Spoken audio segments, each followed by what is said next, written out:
Оштун мэри иштен кетти.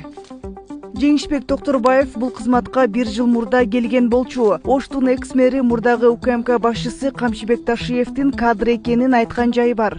Номер 21 Пушкин мектеби быйыл толук бойдон капиталдык оңдоп түзөөгө киргизилди. Лагерь, пансионат, санаторийлер бардыгы жеке менчикке өтүп кеткен. Ошол азыр мен айтылган көчөлөр, мектептер толук бойдон Кудай кааласа, толук бойдон бүтөт деп мен сизди ишендире алам.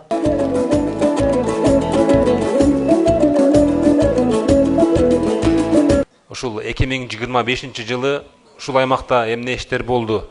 Ушул боюнча кыскача Төлөкөн айылдык аймактык башкарма башчысынын отчетун угайлы. Анда сөз Орозбаев Мирланбек Абдимиталиевич сизге берилет. Биздин Төлөкөн айылдык аймактык башкармалыгында 2025 жылы бир алгылыктуу көп иштер болду. Төлөкөн айылында айта кетсек 60 орунду балдар бакчасы ачылды.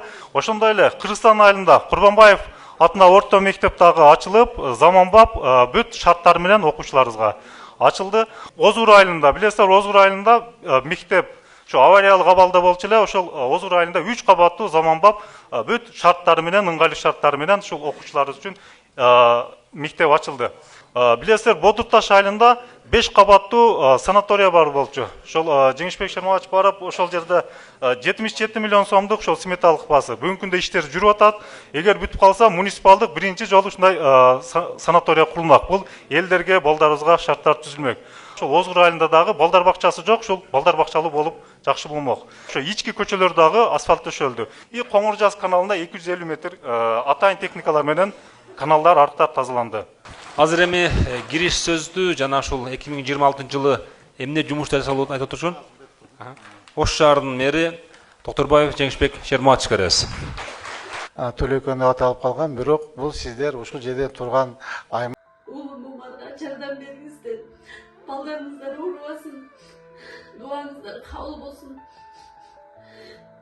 Аллахым жеңил сыноо берсин. Улумдун кыйналып жашаганын каалабайт элем. Менин балам дагы балдардын катарында ойногонун каалайт элем. Алладан сурап, эч үмүтүм үзүлбөйт. Балам басып кетет деп ишенемин. Умар катуу оору менен күрөшүп жаткан кичинекей жигит. Ал кымбат дарылануу жана айыгууга мүмкүнчүлүк алуу үчүн сиздин жардамыңызга муктаж болуп турган учуру. Сиз берген ар бир сом Умарды дени сак жана бактылуу жашоого жакындатат. Сооп иш кылуу менен бирге Умарга ооруну жеңүүгө жардам бериңиз. Ар бир берген сомуңуз үчүн Аллах ыраазы болсун. Бул шаардын борборуна кирет. Шаардын центри так. Ошол мурдагы Калинин көчөсү азыркы мынакей Амур Темуров болуп калды. Мамыров көчөсүнүн абдан акыбалы начар болчу, өзүңөр билесиңер да. Черемушка көчөсү, Черемушка почти жок болуп кеткен болчу. Черемушка жок, Черемушканы кайтып, сону заманбап шаарга айландырдык. Жолдорун кеңейттик, жолдорун оңдодук. Каналдарыбыз болсо вообще страшно болчу, өзүңөр билесиңер, Имам Саидов көчөсүн толук бойдон асфальттап, расширение кылдык. Андан сырткары мына тетиги Темирязова көчө, жанагы ошол жерде аксакалдар отурат, бирге жана мечит албадык беле. Ошол көчө такыр жок көчө, өзүңөр билесиңер, Ошол көчө тетиги Престиж баняга чейин чоң 4 тилкелүү заманбап сонун жол болду. Андай жол Ошту Бишкектин жолу андай кең эмес. Мирлан мырза болгон иштерин баарын силерге айтып кетти. Кудай кааласа мен мынакей үстүрттөн мындай болгон иштерди айттым. Эми урматтуу туугандар, сиздерге мындай Кудай кааласа мына быйылкы жылы боло турган иштер боюнча бир аз кыскача токтолуп кетейин, Ушул мектептен баштайын. Кудай кааласа мына номер 21 Пушкин мектеби быйыл толук бойдон капиталдык оңдоп түзөөгө киргизилди. Кол чаап коюсаңар болот. Быйыл Төлөкөн Акбура 2 конушунда 40 гектар 700 орунду жаңы мектеп салынат. Өткөндө биз барып көрүп келдик, Төлөкөн 1де ФАПтын жаңы имараты курабыз, Кудай кааласа. Маданият тармагында Төлөкөн айылдык аймактын башкармалыгында маданият үйү, ошо шаарга караштуу лагерь, пансионат, санаторийлер бардыгы жеке менчикке өтүп кеткен. Бир дагы ошол муниципалдык балдар эс алуучу жай жок. 200 орунду биздин санаторий курулат. Буюрса мынабы окуу жылы аякташы менен бүт биздин мектеп окуучулары колунда шарты жок, колунда бир аз кыйналган үй бүлөлөрдүн баарын ошол жака биздин балдар барып дем алышат. Андан сырткары ошонун ылдый жагында Салкын-Төр деген биздин дагы пансионат бар болчу. Ал дагы тилекке каршы жеке менчикке өтүп кеткен болчу. Аны дагы толук бойдон биздин муниципалитетке өттү.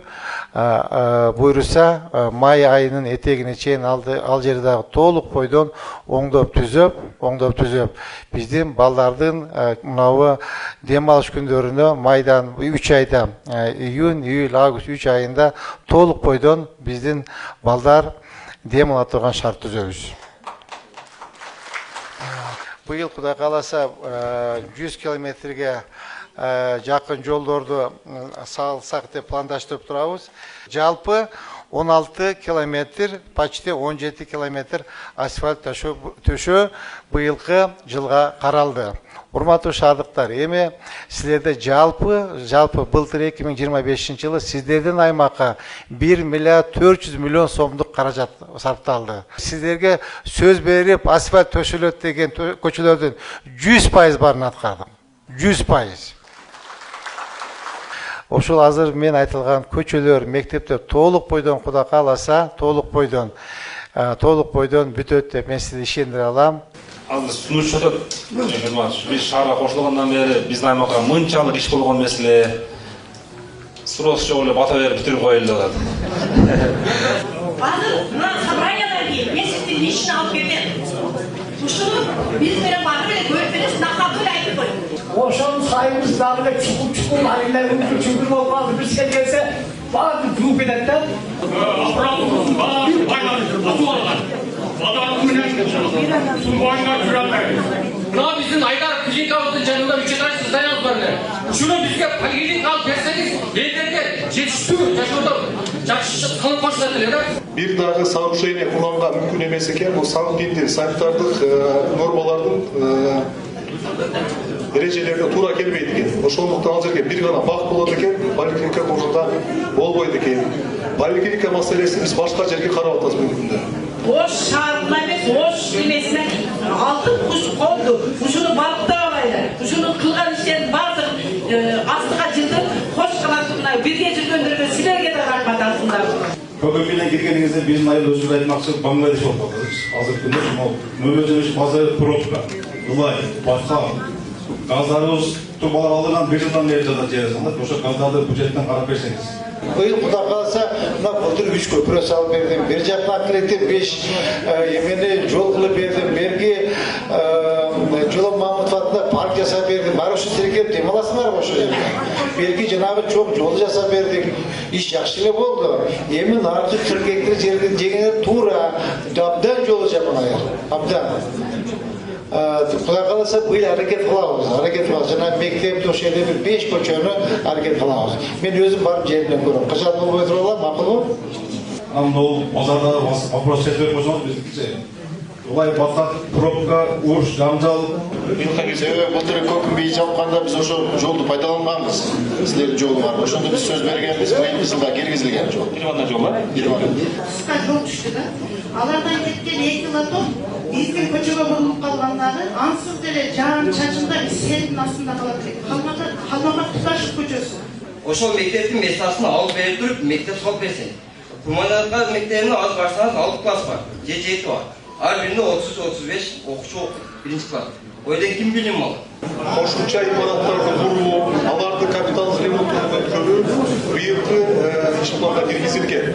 Ал эми кирбей калган мектеп садиктердин баарын жеринде көрүп, карап көрөбүз. Бизде дихакча боюнча жагдай болмок жок. Мына мен болсо эле ноябрь айында суроо берем ушундай. Суроо ошол жерге бир баа келмей жол устам. Ош шаар чоң экен. Абдан чоң. Кайсы бирин басасың асфальты? Кайсы жерге барсаң асфальт?